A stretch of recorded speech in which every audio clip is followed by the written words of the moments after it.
Kamusta na kayong lahat? Oras na ulit para magkwentuhan dito sa Storytime with Tita. Ang babasahin naman natin ngayon ay kwentong pinamagatang Si Wanda at ang Matalinong Lapis.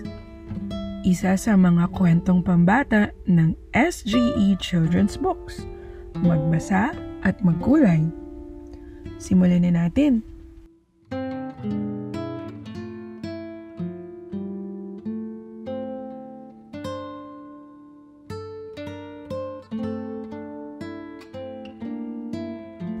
Ang kwentong ito ay tungkol sa isang batang tamad. Ang pangalan niya ay Wanda. Itong si Wanda ay mahilig sa madalian. Lahat ng bagay, hinahanapan niya ng shortcut. Gaya na lang halimbawa noong sila'y magkaroon ng project sa school. Magdi-Disyembre noon, pinagawa sila ng parol ng kanilang guro. Abay si Wanda, hindi naman totoong gumawa ng parol, kundi bumili lamang siya sa tindahan at iyon ang ipinasa niya sa kanyang guro. Minsan naman, pinaglinis siya ng bahay ng kanyang nanay.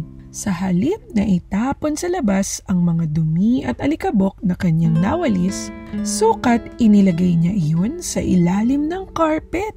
Ito talagang si Wanda, ubod ng tamad. Ang lahat ng bagay gusto niyang daanin sa mabilisan. Yung tipong hindi na siya mahihirapan.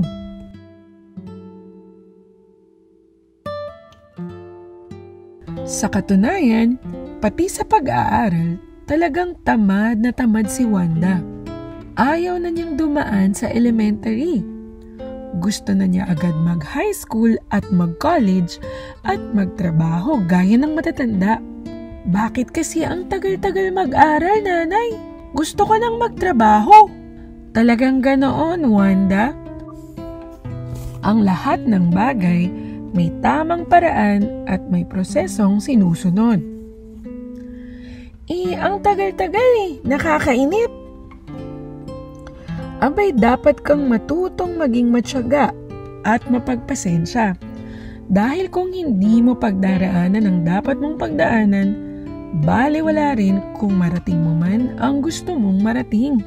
Itong si Wanda, tila hindi makaunawa.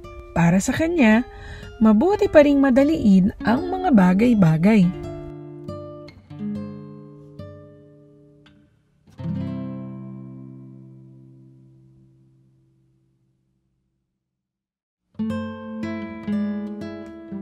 Hanggang sa isang mahiwagang pagkakataon ang dumating sa kanyang buhay. Sa kanyang paglalakad sa kalye, mayroon siyang nadaanang matanda sa bangketa. Nakakatakot ang itsura ng matanda. Para itong mangkukulam. Hindi naman natakot si Wanda. Bata, alam kong may problema ka. Ang sabi ng matanda. Anong pakialam mo?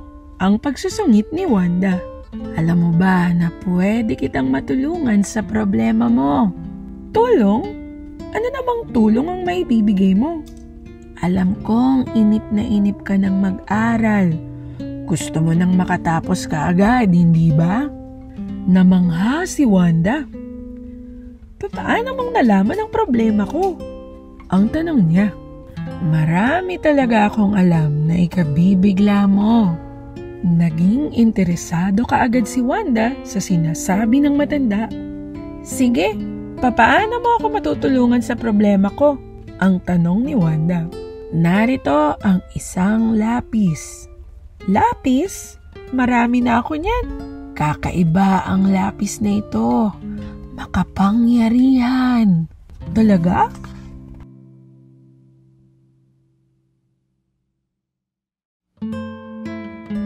Matalino ang lapis na ito.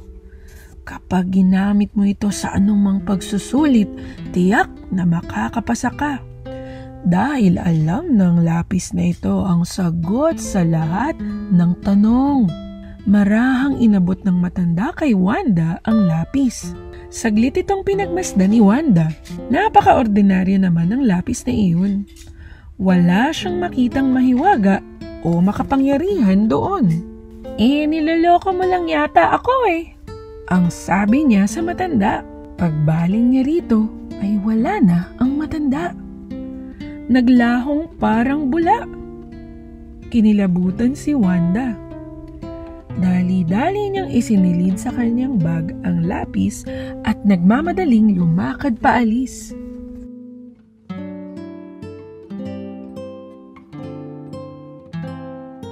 Kinabukasan, sa eskwela, bigla ang nagbigay ng quiz ang kanilang guro. Inis na inis ang buong klase, lalo na si Wanda. Pagbukas niya ng kanyang bag para kumuha ng gamit, nakita niya ang mahiwagang lapis na bigay ng matanda. Masubukan nga. Ginamit nga ni Wanda ang lapis na iyon sa kanilang quiz noong araw na iyon. Laking gulat niya sa nasaksihan. Parang may sariling buhay ang lapis. Alam nitong isulat ang mga sagot sa tanong ng kanilang guro. Ang resulta, tamang lahat ang sagot ni Wanda sa quiz. Nakakuha siya ng 100. Perfect score. Hindi makapaniwala si Wanda. Daig pa niya ang naka-jackpot. May mahiwagang lapis na siya na magiging susi sa kanyang madali ang tagumpay.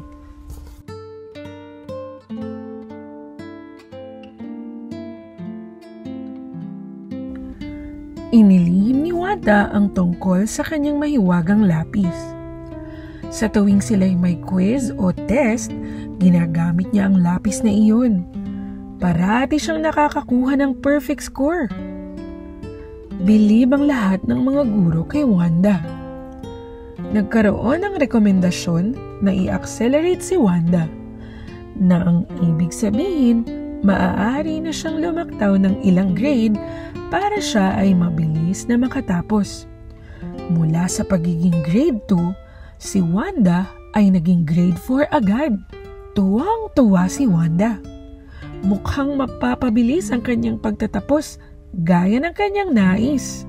Ngunit hindi lang iyon, sumikat din si Wanda dahil parati siyang pinapadala ng kanilang eskwelahan sa mga patimpalak na quiz bee sa iba't ibang paaralan. Sa tulong ng mahiwagang lapis, si Wanda ay parating champion sa lahat ng subjects. Tunay na kahanga-hanga. Maging ang mga magulang ni Wanda ay hindi makapaniwala.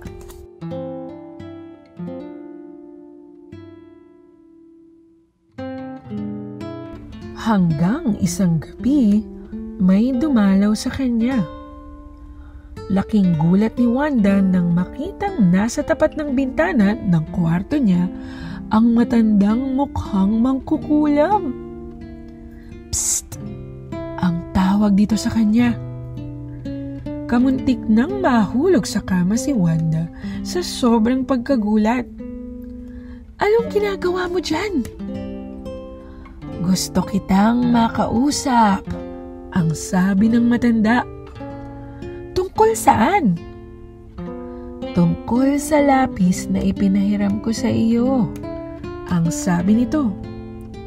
Lapis na ipinahiram? Ang akala ko ba'y ibinigay mo na sa akin ito? Ang tanong niya. Nako, mukhang hindi tayo nagkakaintindihan. Wala tayong pinag-usapang ganyan. Ano bang kailangan mo? Kukunin ko na ang lapis ko. Hindi pwede. Tutol ni Wanda. Akin ang lapis kaya dapat mo siyang ibalik sa akin. Liban na lang kung handa kang bilhin ang lapis na iyan. Bilhin? Magkano? Ang agad na tanong ni Wanda. Hindi na bibili ng pera ang mahiwagang lapis. Kung ganon, paano kang mababayaran sa iyo ang lapis na ito? Sa pamamagitan ng iyong alaala. Ano? Hindi ko maintindihan.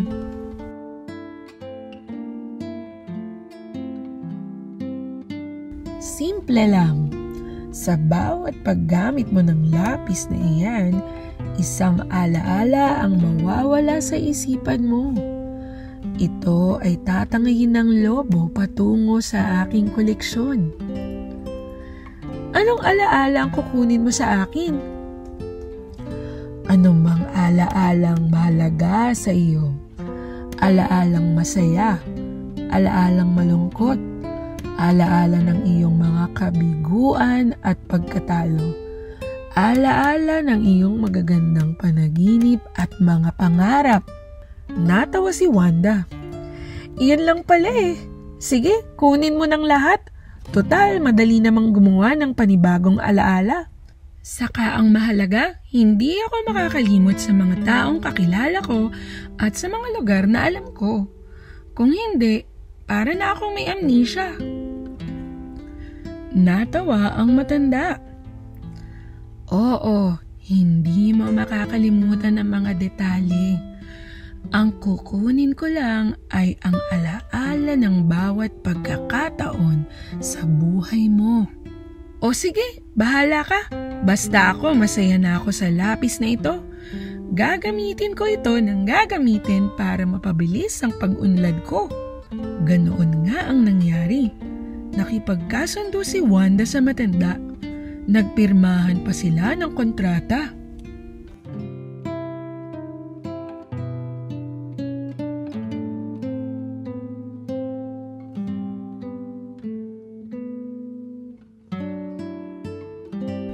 Patuloy niyang ginamit ang matalinong lapis. Sa bawat paggamit nito, isang alaala ang nawawala sa kanyang isipan.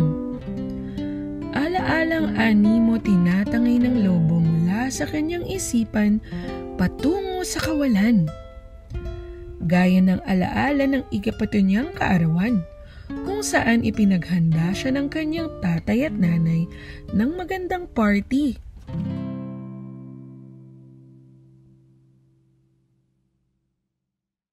Ang alaala ng kanyang unang pagbibisikleta, kung saan ay sumemplang siya at nasugatan sa tuhod, ngunit agad na ginamot ng kanyang nanay. Ang alaala ng kanyang unang pagsali sa field trip, kung saan ay nakarating siya sa factory ng chocolates at nag-uwi ng maraming samples nito.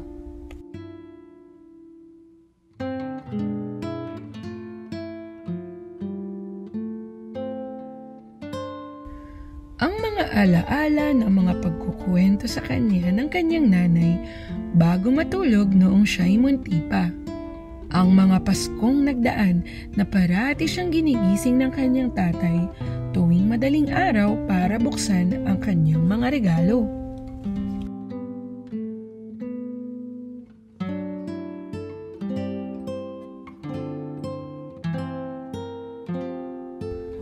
Habang patuloy na umuunlad at sumisikat at napapadali ang pagtatagumpay ni Wanda, isa-isa namang nawawala ang mga alaala sa kanyang pagkatao.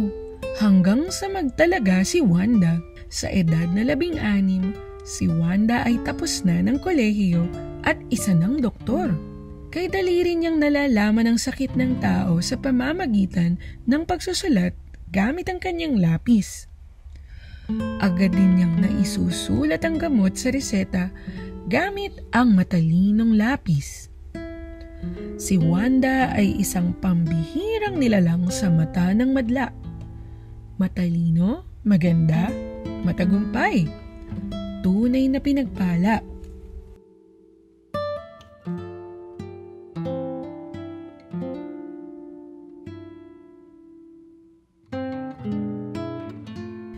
Ang hindi alam ng iba, si Wanda ay isang malungkot na nilalang.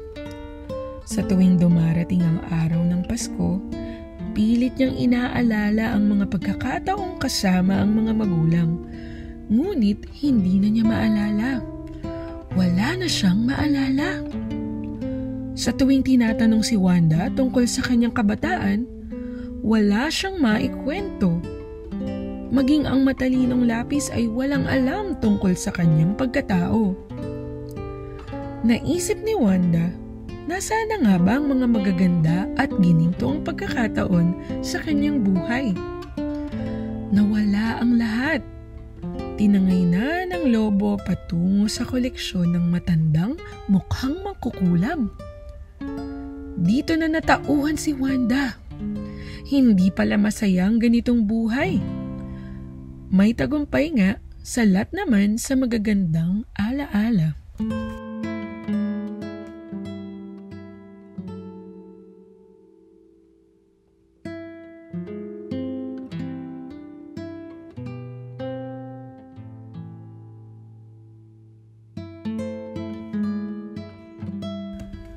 Gusto na niyang ibalik sa dati ang lahat. Ibalik sa normal ang lahat. Ngunit, papaano? Huli na ang lahat. Pinagmasdan ni Wanda ang matalinong lapis na bigay ng matanda. Tinatanong niya ito, anong nararapat kong gawin para mabawi ko ang aking mga alaala? Ang matalinong lapis ang marahang sumulat sa papel. Gumising ka!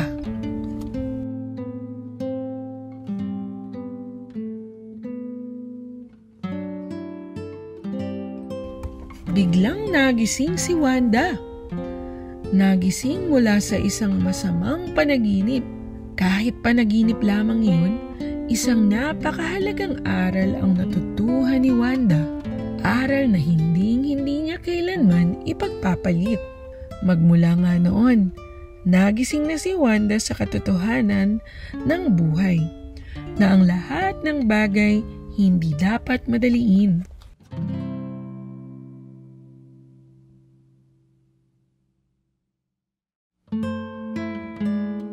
Dahil ang bawat bagay ay may paraan at proseso na dapat sundin. Ito ang mga paraan at prosesong itinakda at kalooban ng Diyos na hindi dapat kalabanin o kontrahin. Bagkus ay dapat na irespeto at sundin. Naging masipag si Wanda sa pag-aaral. Hindi na rin niya minamadali ang mga bagay-bagay. Sa kanyang pagsisikap, dumating din ang tamang panahon na siya ay nakatapos ng pag-aaral at naging isang ganap na doktor. Doktor na nanggagamot ayon sa kanyang pinag-aralan at pinaghirapan base sa magagandang alaalang ipinagkaloob sa kanya ng karanasan sa buhay. Dito nagtatapos ang kwento ng Mahiwagang Lapis. Panaginip lang ba talaga ang lahat, Mami? Ang tanong ng kanyang anak. Panaginip man o hindi, ang mahalaga ay natuto tayo sa ating mga karanasan. Masayang kumindat si Wanda. Ang lahat ng pangyayari sa daigdig ay nagaganap sa panahong itinakda ng Diyos. Mangangaral chapter 3 verse 1. At dito nagtatapos ang kwentong pinamagatang Si Wanda at ang Matalinong Lapis. Sana ay nagustuhan nyo ang kwento natin ngayong araw. At kung may natutunan kayo dito, mag-subscribe lamang sa aming channel para mas marami pa kaming maihatid na kwento sa inyo na katulad nito. At samahan nyo kaming muli sa susunod, dito lang sa Storytime with Tita. Paalam!